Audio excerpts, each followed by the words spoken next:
Assalamualaikum warahmatullahi wabarakatuh dan salam sejahtera. Hari ini saya dan ahli kumpulan saya akan membentangkan tentang teori dan kritikan kesusastraan BSS 3033 kumpulan B. Tajuk tulisan kami ialah hasilkan sebuah perbincangan tentang sejarah perkembangan kritikan sastra di Barat, dan pesyarah kami ialah Dr. Abdul Halim bin Ali. Slide berikutnya ialah membincangkan tentang ahli kumpulan kami, iaitu terdiri daripada Siti Nurzawana binti Syahrudin, Muhammad Nur Hisham bin Zakaria iaitu saya sendiri, dan Nur Atira. Seterusnya kita akan pergi kepada pengalalan. Kritikan sastra di Barat bermula sekitar tahun 30 sebelum Masihi. Kritikan menjadi asas yang mengkonsepkan tindak balas halayak secara kritis terhadap fenomena dan gejala-gejala sastra yang terdapat dalam karya atau kesannya ke atas pihak yang lain. Sastra di Barat sangat bertalian dengan sikap kritis dan analitis manusia itu sendiri. Tradisi kritikan yang bermula sejak era Yunani ini merupakan permulaan bagi kritikan sastra di Barat. Kemudian kritikan sastra Barat ini kemudian menjadi tradisi dalam sastra Eropah bila teori klasik dihidupkan dan digunakan semula dengan nafas yang baru. Sepanjang perkembangan kritikan sastra di Barat yang bermula sejak zaman Yunani hingga teori dan kritikan, sastra telah menumpukan pelbagai perubahan, penyimpangan dan perbaharuan yang menampilkan sifat teori dan kritikan yang dinamik dan fleksibel dalam pandangan-pandangan yang baru. Kaedah kajian yang kami gunakan untuk dalam kajian ini, dalam memperoleh data bagi kajian perkembangan kritikan sastra di Barat, kami menggunakan kaedah keperpustakaan, iaitu dengan meminjam beberapa buku rujukan.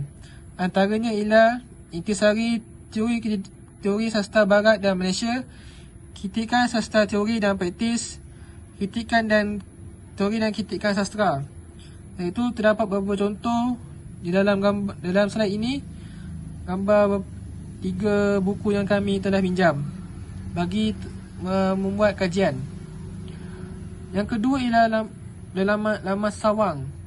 Kami telah menggunakan kaedah laman sawang untuk mencari beberapa pengertian ataupun sejarah tentang perkembangan kritikan sastra di Barat berkaitan dengan kajian kami ini.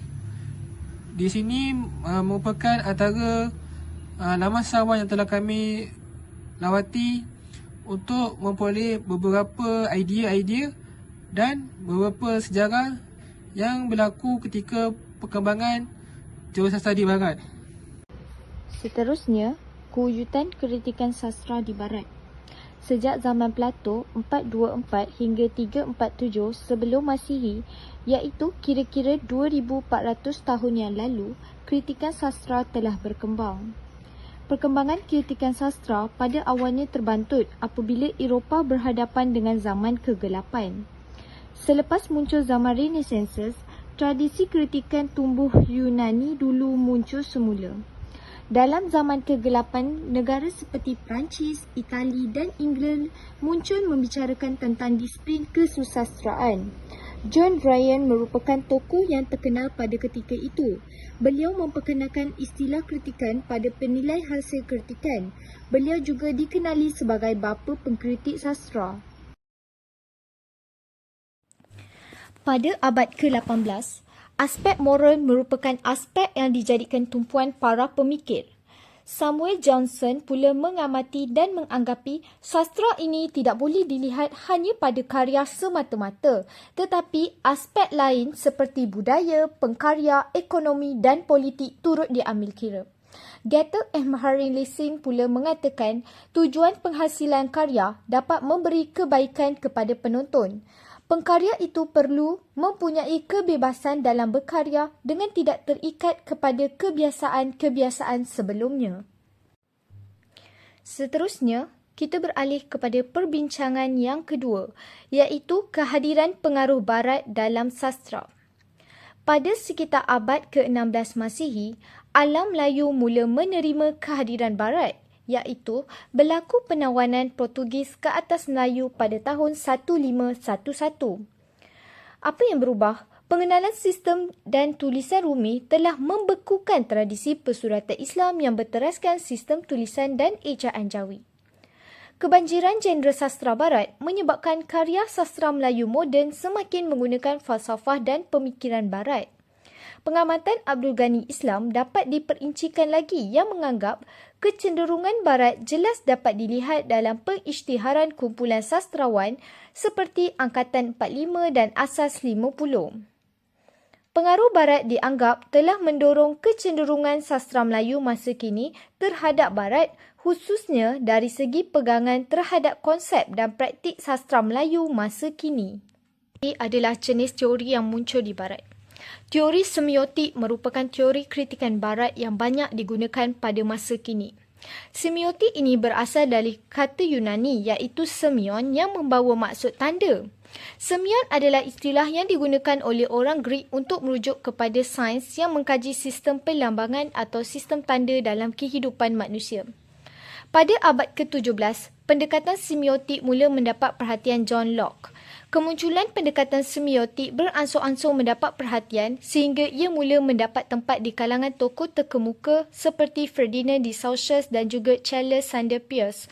Tokoh tersebut menggunakan pendekatan semiotik untuk mengkaji karya dari berbagai aspek iaitu dari aspek perlembangan, imej, ekspresi hingga ke aspek hermeneutik. Dari itu dapat dilihat bahawa pendekatan semiotik telah mendapat tempat dalam kajian yang dihasilkan oleh tokoh-tokoh tersebut sehingga kekuatannya terbukti apabila ia dapat digunakan secara meluas di kalangan para pengkaji. Teori kedua yang digunakan pada era Barat ialah teori psikologi yang diasaskan oleh Freud.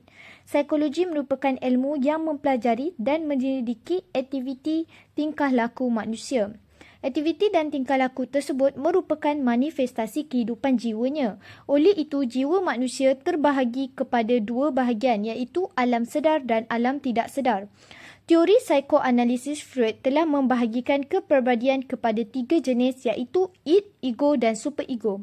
Harold Bloom juga membawa teori psikoanalisis namun membawa aliran yang berbeza daripada Freud. Antara pandangan Bloom, beliau menganggap bahawa pengaruh di antara pengarang hampir-hampir tidak terelakkan terutama dalam kalangan penulis muda. Seterusnya kita akan membincangkan dapatan kajian.